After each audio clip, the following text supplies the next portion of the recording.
Muy, pero muy bienvenidos, mis queridos telepensantes. Mucha gente se pregunta si es que debiese de proscribirse al Partido Comunista y a todos los partidos que tengan entre sus fines la posibilidad de acceder al poder a través de la violencia. Eso quiere decir, si hubiese un partido nazi también, ¿no es cierto?, proscribirlo. Esta es una larga discusión, porque evidentemente que no puede permitirse en una democracia, como sucedió en nuestro país entre 1970 y 1973, que partidos políticos usen la democracia en contra de la democracia, que es lo que vamos a revisar hoy día. Proscribir un partido es algo muy complejo, porque normalmente se transforman en víctimas, son perseguidos y luego vuelven al poder en gloria y majestad, porque desde la posición de la víctima se gana el amor del pueblo. Entonces hay formas institucionales en que partidos minoritarios no tengan representación, como pasa en Alemania, donde si uno a nivel nacional no tiene, creo que un 10%, simplemente no puede participar, no puede estar en el Congreso. No me acuerdo cuál es el porcentaje, pero lo pueden revisar. Creo que hay formas institucionales, no se puede proscribir un pensamiento, no se puede perseguir a la gente por lo que piensa. Pero hay estructuras institucionales que pueden pensarse en esta nueva constitución justamente, y yo llamo a quienes, siendo telepensantes, vayan a salir electos constituyentes, si es que les permiten, conversar, dialogar y discutir, porque todavía está por verse qué va a pasar en esa instancia. Pero yo los invito a revisar la legislación en otros países donde partidos minoritarios violentos no logran llegar al poder. Y no lo pueden hacer, no pueden ni siquiera figurar entre digamos, tener congresistas, ni simplemente no pueden tener representación. Y no por estar proscritos, evidentemente. Ahora bien, es lógico que esto va a afectar a todos los partidos minoritarios y va a desincentivar el nacimiento de nuevos partidos. Estamos de acuerdo. Pero creo que no hay nada que no tenga un costo asociado, ¿no es cierto?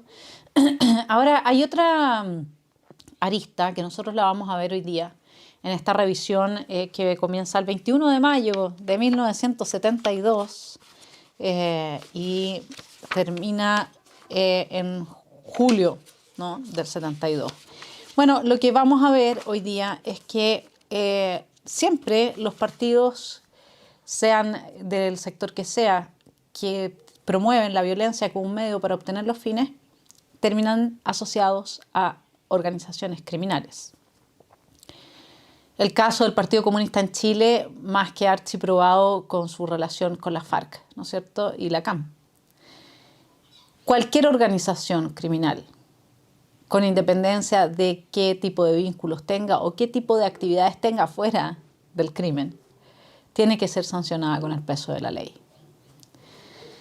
Así es que los dejo invitados a pensar en fórmulas institucionales para evitar que partidos extremos tengan alguna figuración pública, y esto debiese afectar también todo lo que son los gremios, sindicatos, etc. No puede haber en ninguna asociación un representante de un partido cuya máxima es la violencia. 21 de mayo de 1972. El presidente habló de un país en el que yo no vivo. Un país donde no hay violencia, ni grupos armados, ni intervenciones ilegales, ni problemas en el campo, dijo Sergio Díez. Fue un cúmulo de cifras erradas. Realmente sorprendente ver a un presidente de la República tan mal informado, dijo Rafael Moreno, senador demócrata cristiano. Creo que el presidente habló de un planeta en el que no está Chile. Finalmente trató de elevarse con frases líricas, probando solo que Allende es un volantín de plomo. El presidente se queda en puras palabras, dijo Héctor Valenzuela, diputado demócrata cristiano. El eslogan del presidente era demoler construyendo. Bueno, hoy día el eslogan de los sectores violentistas es destruirlo todo nomás, ¿no? Y luego, sobre la base de las cenizas, de aquello que hemos destruido, construiremos la utopía y el paraíso. 23 de mayo, Enrique Núñez, socio propietario del frigorífico San Fernando, situado en el camino a Melipilla y tomado por extremistas, fue asesinado por la espalda, a balazos. La patria se hace trabajando y no quitándole su tierra a la gente pobre, exclamó la pobladora Corina de González en el discurso que pronunciara durante la Marcha de la Democracia. Corina habló el 24 de mayo de 1972. 1 de junio. El país necesitará durante el resto del presente año importar alimentos por un monto de 455 millones de dólares. O sea, más de $1 millón diarios, declaró el presidente de la Sociedad Nacional de Agricultura, Benjamín Mate, añadiendo, con este hecho la dependencia de los sectores agrícolas extranjeros pasa a tener preeminencia, cosa que se advierte claramente en el trigo, pues este año será preciso adquirir en mercados internacionales el 54% del consumo local. Esta gente que alega en contra de la dependencia, que tiene toda esta teoría de que los países que quedaron pobres son pobres porque dependen de los países ricos, que además los explotan y que los esquilman de sus materias primas, etc. Con sus medidas económicas siempre logran justamente aquello que dicen no querer, aquello que dicen rechazar, ¿no? Hicieron, con Allende, Chile fue más dependiente del exterior que nunca, porque ni siquiera se podía producir al interior del país el trigo necesario para la demanda normal que había, ¿no? 4 de junio, con tarjetas de racionamiento, otorgadas solo a integrantes de la JAP, que militan en la Unidad Popular o sienten simpatía por ella, se procedió a la venta de carne de vacuno en el sector bajo de Ramaditas en Valparaíso. O sea, estamos hablando de que la venta de carne de vacuno, seleccionada específicamente para los privilegiados que apoyan al gobierno, era una noticia en esa época, imagínense. 13 de junio. El 47% de las industrias del país se encuentra en manos del Estado. 47%. Pronto también caerá en manos estatales el 53% del Producto Geográfico Bruto de Chile. Hasta el momento las pérdidas de las empresas estatificadas suman 23.000 millones de escudos. Así es como iban avanzando en la destrucción del mercado, que es el lugar que permite a la gente autoconservarse desde el valor que cada uno de nosotros entrega a los demás. El mercado a uno le permite realizar el derecho a la autoconservación. Eso es otra cosa que también podríamos ir incluyendo en nuestra Constitución. Ser el primer país del mundo en reconocer el derecho a la autoconservación. Y quien atenta en contra de ese derecho debe ser acusado por crímenes de lesa humanidad. Es decir, un señor como Allende, que destruyó el mercado, tendría que ir preso de por vida. Lo mismo que un Chávez, un Maduro, un Fidel Castro, etc. Porque le impiden a la gente ejercer el derecho más fundamental, que es el de la autoconservación y que depende de la libertad que se da en el mercado, depende de la conservación de la propiedad y depende de que estemos vivos, por supuesto. 23 de junio. Chile pasa por la crisis más dramática de su historia, declaró el diputado nacional Engelberto Frías, añadiendo: las reservas actuales del Banco Central solo ascienden a 43 millones de dólares. Y hace poco estábamos diciendo que íbamos a necesitar importar comida por $1 millón diario, no por 455 millones de dólares. El parlamentario siguió con su denuncia diciendo: también hemos tenido conocimiento de que las reservas de oro están siendo sacadas de Chile. Quedaban, según los informes, 40 millones de dólares en oro y estarían listos para su depósito en el Banco de Francia en París a fin de ser utilizados como garantía. 26 de junio de 1972, el vicepresidente del Banco Central, Hugo Facio, solicitó al ministro del Interior que entable una querella contra el diario El Mercurio por haber publicado las declaraciones del parlamentario Engelberto Frías referentes al agotamiento de las divisas, a que las reservas de oro están siendo sacadas del país, etc. Imagínense ustedes el ataque que hubo a la libertad de expresión bajo el régimen de Allende fue draconiano. La papelera se salvó, que en esa época acuérdense que no había medios digitales, se salvó, por lo tanto todos dependían del papel, ¿no es cierto? Y la papelera se salvó porque las mismas la misma gente que trabajaba en la papelera, sus trabajadores salieron a protestar con la famosa frase "la papelera no". A Chile lo salvó en ese momento ese tipo de personas que, que entienden, que tienen todavía sentido común, que no han sido manipuladas por el discurso, por la culpa, ni los buenismos, y que no les creen. Sí, hay gente muy inteligente en todo, así como los hay tontos, los hay buenos, los hay malos, también hay gente muy inteligente, digamos, en todo el amplio espectro, que se dan cuenta de la falsedad de los buenos propósitos de quienes cantan sus cantos de sirena de la defensa del pueblo. 30 de junio. A 60.000 toneladas alcanza el déficit de abastecimiento de carnes, vacuno y ave para el resto del año. Esta cifra corresponde al 80% del consumo de la capital. Esa es otra cosa que es importante tener presente. Los socialismos reales, los comunismos y todo este tipo de regímenes totalitarios mata al mayor número de personas no a punta de fusil, sino que de hambre. De hambre. 1972, 1 de julio. Por un derecho revolucionario para una revolución en derecho. Les encantan estas cosas, ¿no? Sí, lo voy a repetir. Por un derecho revolucionario para una revolución en derecho. Se inició el Congreso Nacional de Abogados Radicales, cuyo discurso de fondo estuvo a cargo del ministro de Justicia, Jorge Tapia, quien aseguró, esta es la cita del ministro de Justicia de la época, usar las normas jurídicas para cambiar la realidad que dio vigencia a tales normas es difícil, porque obliga a someter la pasión revolucionaria al proceso frigorizante del diálogo. La revolución se mantendrá dentro del derecho mientras el derecho no pretenda frenar la revolución.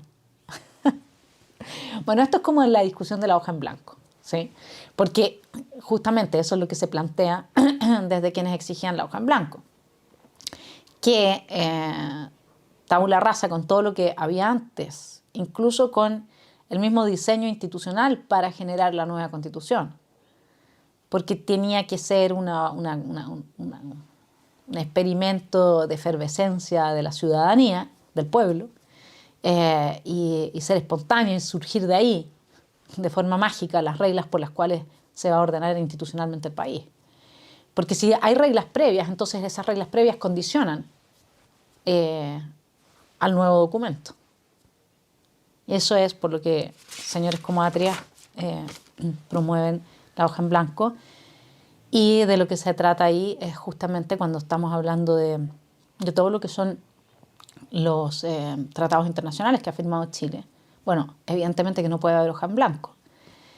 Pero al prometerla y al llevar el gobierno esta idea de la hoja en blanco adelante y legitimarla, la gente realmente espera eso. Entonces es muy fácil deslegitimar el proceso, después decir, mire, pero ¿cómo que hoja en blanco? Si no podemos hacer una hoja en blanco porque estamos amarrados de todo esto. Por lo tanto, esta forma de discutir una nueva constitución no sirve. Está dentro de un marco institucional que está previamente establecido. Por lo tanto, lo que tenemos que hacer es destruir ese marco institucional y de cero. 5 de julio. No es esta la primera vez que se constituye en hábito del gobierno perseguir a los medios informativos que dan a conocer las opiniones vertidas por diputados, declaró el parlamentario nacional Engelberto Frías, refiriéndose a una querella entablada contra el Mercurio y Tribuna y reiterando a continuación las acusaciones que dieran origen a esas querellas. El saldo de divisas en el Banco Central asciende a esta fecha a la exigua suma de $43 millones. Se han utilizado todos los derechos especiales de giro. Nuestra balanza de pagos arroja a esta fecha un déficit de $150 millones y el Banco Central está procurando sacar el oro del país. 7 de julio. Estimado compañero ministro, con profunda amargura me permito adjuntar numerosos documentos fruto de una investigación dirigida personalmente por el suscrito, a través de los cuales se constata fehacientemente que, en Agro, entidad filial de Corfo, al más alto nivel opera una tenebrosa red que, utilizando el poder del Estado, extrae a particulares mediante la extorsión gruesas sumas de dinero. Tales sumas van a incrementar el peculio personal de quienes están comprometidos en el mencionado caso. Así decía una carta dirigida al intendente de Aconcagua, Nelson Ávila Contreras, al exministro de Economía, Pedro Buscovic, etc. ¿Qué es lo que uno ve acá? Aquí, y esto es lo mismo que se podría investigar hoy. Evidentemente que hay partidos que están involucrados con este tipo de acciones delictuales, entonces personas dentro de los partidos, pero también partidos. Debiésemos de pensar en que si en un partido político uno lo que observa es que hay relaciones, por ejemplo, con el narcotráfico, ese partido debiese de disolverse, debiese dejar de existir. Debería haber una pena muy grande, en términos jurídicos, para todas las organizaciones que sostienen relaciones con, me refiero a organizaciones civiles, que tienen relaciones con organizaciones criminales. 11 de julio, en una acción planificada, obreros de 5 industrias conserveras procedieron a tomarse las fábricas, exigiendo el paso de ellas al área estatal. Deico, Juan Bas, Bosolo, Orlandini y Watts y compañía fueron los establecimientos industriales damnificados. El mismo día, me encuentro absolutamente tranquilo, ya que en esa oportunidad actué a conciencia, declaró el intendente de Santiago, Alfredo Johanniant, desaforado por el Senado a petición del ministro en visita de la Corte de Apelaciones, Enrique Pailás, en relación con el proceso que instruye dicho magistrado a raíz de la toma del juzgado de Melipilla, el 9 de mayo. En esa oportunidad, Johanniant, en compañía del subsecretario de Justicia, José Antonio Viera Gallo, contempló el asalto al juzgado de Melipilla, en el cual se insultó y vejó al juez Hugo Olate y prohibió luego que la fuerza pública detuviera a los 200 extremistas campesinos que tuvieron a su cargo la operación. Esto es lo que yo siempre me estoy preguntando. Hay personas que se dedican al arte, se dedican al comercio, se dedican a la literatura, tienen su empresa. Y entonces es razonable que de alguna forma no vean quizás venir o no vean que el país está yendo por un camino de desmantelamiento institucional que va a ser muy difícil de revertir y de reencauzar. Además del impulso que hay a los medios violentos para conseguir los fines y la legitimidad que cobró esa violencia.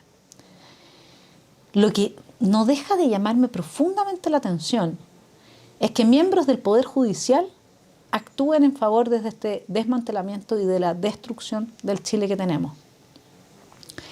Como si no entendieran lo que pasa, como si no tuviesen relación con el poder político.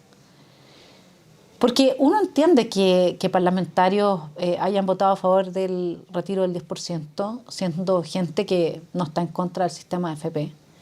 Porque son populistas y porque en el fondo quieren mantener su posición de privilegio, quieren seguir ganando su sueldo y quieren seguir teniendo su posición de poder. Pero que los jueces estén actuando en favor de este proceso revolucionario realmente llama la atención porque a ellos les va a tocar. Ellos después son de los primeros en pasar por la guillotina de la revolución. De hecho, miren, el 12 de julio, jueces, vendidos, ladrones, corrompidos. Fue uno de los entusiastas slogans coreados por cientos de campesinos y obreros frente al Congreso Nacional y a los tribunales de justicia en una manifestación organizada para defender al suspendido ministro del Interior, Hernán del Canto, y al desaforado intendente de Santiago, Alfredo Johanniant, y exigir la destitución del canalla de Olate, juez de Melipilla. Se dan cuenta que aquí empieza a pasar otra cosa también, que las víctimas se transforman en las victimarios. Es lo que trataron de hacer con Hernández Norambuena, transformar al asesino en una víctima, en la percepción de la gente. Y cuando las categorías de víctima y victimario se desploman, viene solo el caos, no queda nada más. Cuando el violador es la víctima y no la violada, cuando el asesino es la víctima y no el asesinado, ahí ya se instala fácilmente un gobierno que concentra todo el poder porque la gente empieza a pedir orden en algún momento, ¿sí? En algún minuto, esta era una estrategia, creo que se las conté, de uno del ministro de la Asamblea Nacional de Francia en la época de la Revolución Francesa. Le decía a la reina María Antonieta que ojalá se reventara la revolución y quedara una anomia y una anarquía absoluta, porque de esa forma la gente iba a querer que la monarquía volviera. Era una manera reaccionaria de enfrentar la revolución, que era fomentándola, que quede realmente el desplome total, y entonces van a pedir a gritos que alguien ordene el cuento. Y eso pasa, el desplome total se produce cuando ya no la víctima se transforma en victimario y viceversa. 24 de julio. Alrededor de 1000 pobladores del sector Lo Hermida, pertenecientes al MIR y al Movimiento de Pobladores Revolucionarios, levantaron barricadas en la esquina de Avenida Grecia con Macul. Se tomaron un supermercado y una bomba bencinera. Secuestraron al subsecretario de la Vivienda, a otros funcionarios de la repartición y al líder mirista Andrés Pascal Allende, quien se acercó a parlamentar con los trabajadores que exigen solución inmediata a sus problemas habitacionales. Entre los cabecillas del movimiento figuró un GAP de apellido Melo, ex guardaespaldas del presidente Allende. Esta otra cosa que también me llama la atención, que crean que van a poder manejar al monstruo que despertaron. Que la misma izquierda, que son los más caníbales que hay entre ellos, esta izquierda, me refiero siempre a la izquierda con vocación totalitaria, crea que una vez que todos los movimientos sociales estén en las calles volviendo a reventar este país, lo van a poder manejar. Yo no sé cómo, porque no creo que vaya a haber muchos carabineros dispuestos a defender, primero que todo, a un gobierno de izquierda, ¿no es cierto?, que los ha, de esa misma izquierda, que los basurió, que los ninguneó y que los acusó de ser parte de una maquinaria que sistemáticamente ha violado los derechos humanos, y mucho menos las Fuerzas Armadas.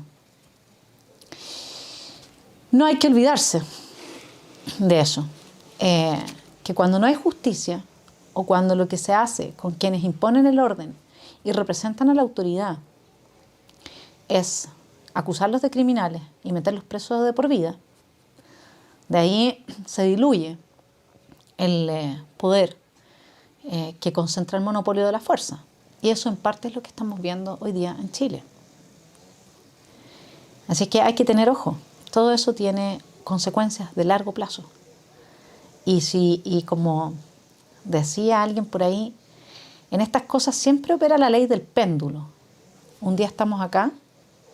Hoy día fue Sebastián Piñera quien, siendo presidente, dijo: estamos en guerra frente a un enemigo muy poderoso. Y el general dijo: yo no estoy en guerra con nadie, ¿cierto? Mañana es a este otro lado. Así es que bueno, los dejo pensando, que tengan un muy buen fin de semana. Mañana vamos a subir una entrevista a propósito de mi candidatura a concejal por la comuna de Las Condes, a ver si podemos ampliar el espectro en el que aportamos más allá de este canal, y siempre en lo que es mi expertise, la educación, la cultura, las facultades del espíritu, el espíritu nous, las facultades de la mente. Bueno, que tengan un muy buen fin de semana. Gracias a mis Patreon, por ellos es esta columna, y seguimos telepensando en lo que venga de los próximos capítulos. Que estén muy bien.